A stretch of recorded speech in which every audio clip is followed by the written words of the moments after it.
नमस्कार, मैं हूं पवन त्यागी। समीर वानखेड़े एनसीबी ऑफिसर जिस तरह से टारगेट कर रहे हैं उसको नवाब मलिक, और एक के बाद एक आरोप लगाते जा रहे हैं। पहले बहन को लेकर के ट्वीट किया गया कि ये कौन है जिसको डॉन कहा जा रहा है, लेडी डॉन। फिर मां को घेरा, फिर पिता पर सवाल उठाए, और अभी हाल ही में जाति प्रमाण पत्र को लेकर सवाल उठाए। एक के बाद एक जिस तरह से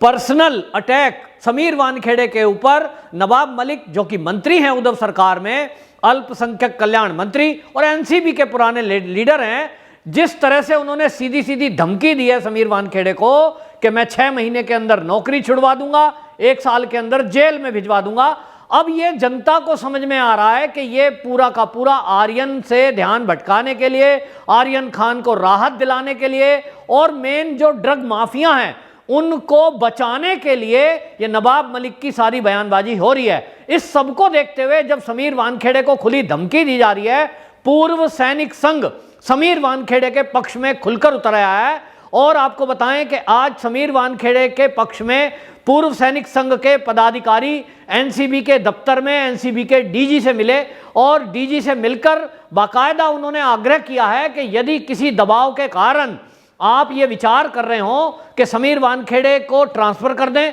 इस केस से हटा दें, क्योंकि जिस तरह के आरोप लगाए जा रहे हैं उसमें एक आरोप अब रिश्वत लेने का भी लगाया गया है, और सभी आरोप ये एक तरह साजिश के तहत हैं, इसमें कोई सच्चाई नहीं है। और जब तक ये दूध का दूध पानी का पानी ड्रग माफियाओं का ना हो जाए, ऐसी मांग पूर्व सैनिक संघ के अधिकारियों ने की है कि कम से कम 2 साल समीर वानखेड़े को इसी जोन का यहां पर प्रमुख रहने दिया जाए, क्योंकि आप जानते हैं कि वो जोनल डायरेक्टर हैं एनसीबी के। और इसलिए अब जब ये खबरें आ रही हैं, जिस तरह के आरोप लगाए जा रहे हैं, उसमें ये उम्मीद जताई जा रही है कि जिस तरह के कारनामे हमने महाराष्ट्र सरकार के देखे हैं कि उनके विरुद्ध जो भी बोलता है वो उसकी बोलती बंद करने के लिए पुलिस का इस्तेमाल करते हैं, इसी तरह की भाषाओं का इस्तेमाल करते हैं, डराने के लिए धमकी भरे लहजे में बात करते हैं। जिस तरह से हमने देखा कि आज की डेट में मुंबई के पूर्व कमिश्नर परमवीर सिंह, उनके ऊपर आरोप लगे, सचिन वजय के ऊपर आरोप लगे, कई ऐसे पुलिस अधिकारी हैं जो बिल्कुल ईमानदारी से अपना काम कर रहे थे, और इसी टॉर्चर की वजह से उद्धव सरकार में सरकार के टॉर्चर के कारण वो यहां महाराष्ट्र की नौकरी छोड़कर केंद्र में वापस चले गए, जिसमें रश्मि शुक्ला और सुबोध जायसवाल जैसे ईमानदार अफसर हैं। जब वो महाराष्ट्र में नौकरी कर रहे थे उस समय उन्होंने ट्रांसफर पोस्टिंग के घोटाले पर खुलासा किया था, और उस खुलासे को करके बाकायदा एक रिपोर्ट बनाई थी, और मुख्य सचिव के जरिए वो मुख्यमंत्री को रिपोर्ट दी थी उद्धव ठाकरे को कि आपके विभाग के नाक तले गृह मंत्रालय में ट्रांसफर पोस्टिंग के नाम पर करोड़ों रुपए के वारे न्यारे किए जा रहे हैं, जिसमें नाम खराब सरकार का हो रहा है, उद्धव ठाकरे का हो रहा है। इसकी जांच की रिपोर्ट प्रस्तुत है, और उसमें कुछ टेप जुड़ी हुई चीजें थी वो दी गई थी फाइल के साथ, लेकिन हमने देखा कि उद्धव ठाकरे ने उस पर कोई कार्रवाई नहीं करी। और उस समय ये सुबोध जायसवाल जो कि सीनियर आईपीएस अधिकारी थे और डीजीपी थे महाराष्ट्र के, वो और रश्मि शुक्ला जो कि सीनियर आईपीएस थी और इंटेलिजेंस हेड थी, उन दोनों को टॉर्चर किया गया, मानसिक रूप से परेशान किया गया। रश्मि शुक्ला को बड़े ऑफिस से हटाकर 10 बाई 10 के एक छोटे से कमरे में शिफ्ट कर दिया गया, उनसे सारे काम वापस ले लिए गए, और इसी मानसिक उत्पीड़न के कारण ये दोनों अधिकारियों ने एप्लीकेशन केंद्र को लगाई कि हम महाराष्ट्र में जॉब नहीं कर सकते और इसलिए हमें केंद्र में कहीं भी नियुक्त कर दिया जाए। बाद में उनको ट्रांसफर किया गया। और ये जो मुद्दा है ये मैंने इसलिए बताया कि आप कारगुजारी जान सके कि महाराष्ट्र की सरकार किस तरह से काम कर रही है। अभी जो पूर्व सैनिक संघ है, इनके पदाधिकारियों ने सीधा आरोप लगाया कि समीर वानखेड़े ड्रग माफियाओं के खिलाफ कार्रवाई कर रहा है। अच्छा ये होता कि उद्धव ठाकरे की सरकार और महाराष्ट्र की पुलिस सहयोग करे ड्रग माफियाओं के विरुद्ध अभियान में साथ देने के लिए, लेकिन बजाय ड्रग माफियाओं के खिलाफ ये कार्रवाई करने के नवाब मलिक जो कि मंत्री हैं इस समय, वो मंत्री महाराष्ट्र के सीधे सीधे आरोप लगा रहे हैं एक ईमानदार अफसर पर, और उस अफसर को टारगेट भी व्यक्तिगत तौर पे कर रहे हैं। कभी बहन पर सवाल उठा रहे हैं, कभी मां पर सवाल उठा रहे हैं, कभी पिता के बारे में कुछ कह रहे हैं, और अब जाति तक आ गए इतना नीचे कोई गिर सकता है, इसको लेकर पूर्व सैनिक संघ के अधिकारियों ने यह अपना रोष प्रकट किया और उन्होंने घोषणा की है कि हम यदि समीर वानखेड़े के खिलाफ कुछ इस तरह की कार्रवाई उद्धव सरकार में थमी नहीं, इसके लिए हम उद्धव ठाकरे जी से भी मिलेंगे, इसके लिए हम महाराष्ट्र के डीजीपी से मिलेंगे और शरद पवार से भी मुलाकात करने जा रहे हैं जो कि एनसीबी के प्रमुख हैं। उनसे मिलकर भी हम ये बात करेंगे कि आपका एक मंत्री, आपकी पार्टी का एक प्रवक्ता इस तरह की भाषा का इस्तेमाल क्यों कर रहा है जिससे ड्रग माफियाओं को मदद मिले और एक ईमानदार अफसर को परेशान किया जा रहा है। इसके बारे में हम उद्धव ठाकरे से उत्तर लेंगे, इसके बारे में हम शरद पवार से भी उत्तर लेंगे जो कि अभी तक इस मुद्दे पर मौन है। आखिरकार क्यों ड्रग पैडलरों के खिलाफ कार्रवाई से एनसीबी का ये नेता बौखलाया हुआ है? इस नेता पर सवाल उठ रहे हैं। जहां आप इस पूरे एपिसोड में अगर देखेंगे, पूरे महाराष्ट्र ही नहीं पूरे देश में इस समय एनसीपी जिसके हेड शरद पवार हैं, उस पार्टी की फजीयत हो रही है और सब लोग ये कह रहे हैं कि ये पार्टी है या ड्रग माफियाओं की वकील। क्योंकि ड्रग माफियाओं को बचाने में इस तरह से आप उतर जाएंगे कि एक अधिकारी को व्यक्तिगत टिप्पणियों से घेरने की कोशिश करेंगे।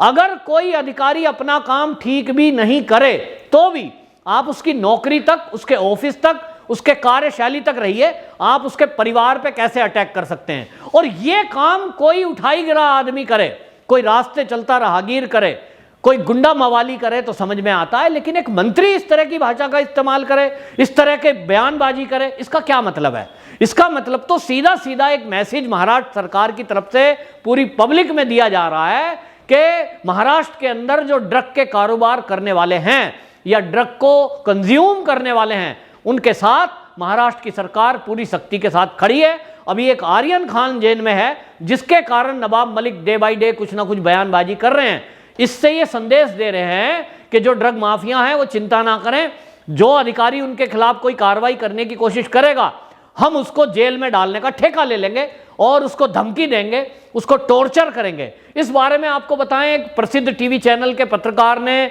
समीर वानखेड़े से भी कहा, क्योंकि समीर वानखेड़े ने इस बारे में जो उनको धमकियां दी जा रही हैं, पर्सनल अटैक किए जा रहे हैं, इस बारे में अपने ऑफिस में एक एफिडेविट जमा किया है और एफिडेविट में उन्होंने ये लगाया है आरोप कि मेरे ऊपर प्रेशर बनाया जा रहा है, मुझे बदनाम किया जा रहा है, मेरे पे पर्सनल अटैक किए जा रहे हैं, मेरे ऊपर रिश्वत लेने का आरोप लगाया जा रहा है जो कि निराधार है। इस बारे में एक एफिडेविट उन्होंने डीजी को जमा किया है। और जब इस बारे में समीर वानखेड़े से पत्रकार ने पूछा कि ये जो एफिडेविट आपने दिया है इस पर आप क्या कहना चाहेंगे, तो बड़े सधे हुए शब्दों में समीर वानखेड़े ने कहा कि देखिए, मैं एक सरकारी नौकरी में हूं और मैं बहुत ज्यादा इस बारे में मीडिया में बात नहीं करूंगा। जो मुझे बात कहनी थी मैंने एफिडेविट के जरिए अपने विभाग के अधिकारियों को अवगत करा दिया है। मैं इतना ही कहना चाहता हूं कि मैं इस तरह के टॉर्चर से ना झुकूंगा ना मैं डरूंगा, और कितना ही आरोप मेरे ऊपर लगा ले, ये आरोप सब निराधार हैं। लेकिन दुखद है कि महाराष्ट्र के एक बड़े मंत्री इस तरह से व्यक्तिगत मेरे ऊपर आक्षेप लगा रहे हैं, मेरी फैमिली को घेरने का काम कर रहे हैं। लेकिन मैं इस पूरी एपिसोड से कहीं भी प्रेशर में नहीं हूं, मैं अपना काम कर रहा हूं और जो मेरा काम है वो मैं कर रहा हूं। वो मंत्री बहुत बड़े हैं, उन्होंने ये कह दिया कि मैं वर्दी उतरवा दूंगा, तो समीर वानखेड़े ने बयान दिया और बेबाकी से बयान दिया। उन्होंने कहा कि जो मंत्री जी ये कह रहे हैं कि मैं समीर वानखेड़े की वर्दी उतरवा दूंगा, तो ये उनका मैं स्वागत करता हूं कि उनका अगर इतनी पद है, इतना बड़ा उनका ओहदा है कि वो राष्ट्रपति के द्वारा दी गई वर्दी को भी उतरवा सकते हैं, तो मैं उनका स्वागत करता हूं। एक तरह से कटाक्ष है और एक तरह से वानखेड़े ने नवाब मलिक के ये जो चैलेंज है इसको स्वीकार किया है और ये पहले से जानते थे। वहीं आपको बताएं, जो पटेल है वो भी एनसीबी के डीजी से मिलने के लिए आज पहुंचे थे और वो पूर्व सैनिक संघ के सदस्य के रूप में गए थे। आज पत्रकारों ने उनसे कहा कि आप भी आर्यन खान के मुद्दे में एक पंच के तौर पर प्रस्तुत हैं, आपके भी सिग्नेचर गवाह के तौर पर हैं और ऐसा कहा जा रहा है कि 2 गवाहों ने पैसे ले लिए और वो फरार हैं, इस पर आप क्या कहेंगे? तो फ्लेचर पटेल ने बहुत शानदार जवाब दिया और उन्होंने कहा कि मैं पहले ही कह रहा था कि ये जो इस तरह से गवाहों का मुकरना है, ये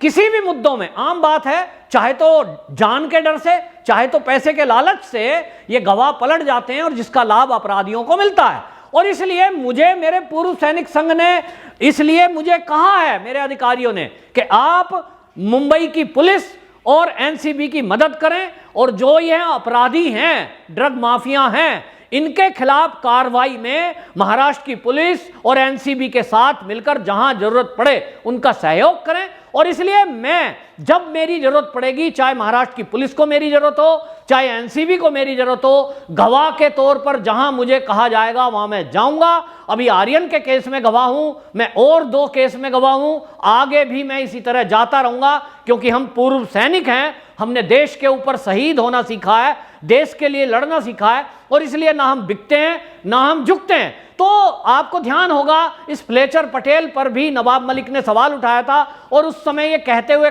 ये कहा था कि ये फ्लेचर पटेल ही हर जगह गवाह क्यों बनता है, ये तो इसका समीर वानखेड़े का निकट का आदमी है। और एक फोटो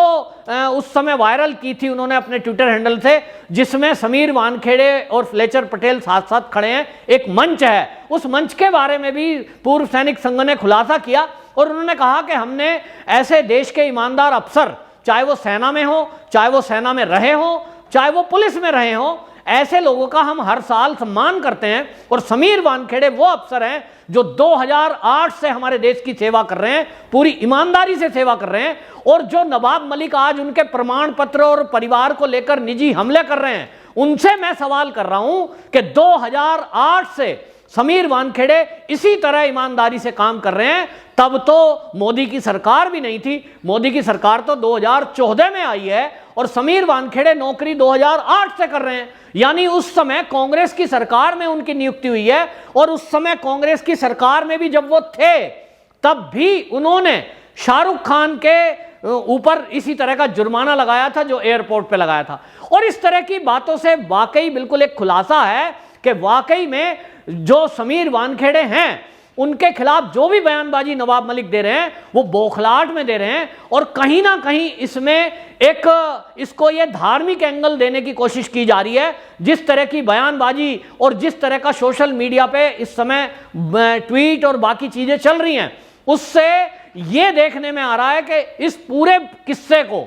एक अपराधी और एक पुलिस अधिकारी के तौर पर नहीं, एक अपराधी और एक एनसीबी के अधिकारी के तौर पर नहीं, इसको एक धर्म और जाति के आधार पर ट्विस्ट किया जा रहा है, जो कि हमारे देश के लिए बहुत गलत है। इससे बहुत ही गलत प्रभाव उन अधिकारियों पर पड़ता है जो अधिकारी इस देश में ईमानदारी से और बिना डरे बिना झुके अपनी नौकरी कर रहे हैं और अपराधियों को जेल की सलाखों के पीछे डालने के लिए काम कर रहे हैं। उनके हौसलों को पस्त करने में इस तरह के राजनीतिक दल और राजनीतिक नेता इस तरह की बयानबाजी करते हैं, जो कि दुखद है। अब इसमें बिना देरी उद्धव ठाकरे जी को बीच में आना चाहिए और शरद पवार से बाकायदा उन्होंने पूछा है कि शरद पवार भी इस बारे में अपनी नीति स्पष्ट करें कि क्या वो ड्रग माफियाओं के साथ हैं या देश के ईमानदार अफसर के साथ हैं। ये शरद पवार और उद्धव ठाकरे जवाब दें। वंदे मातरम।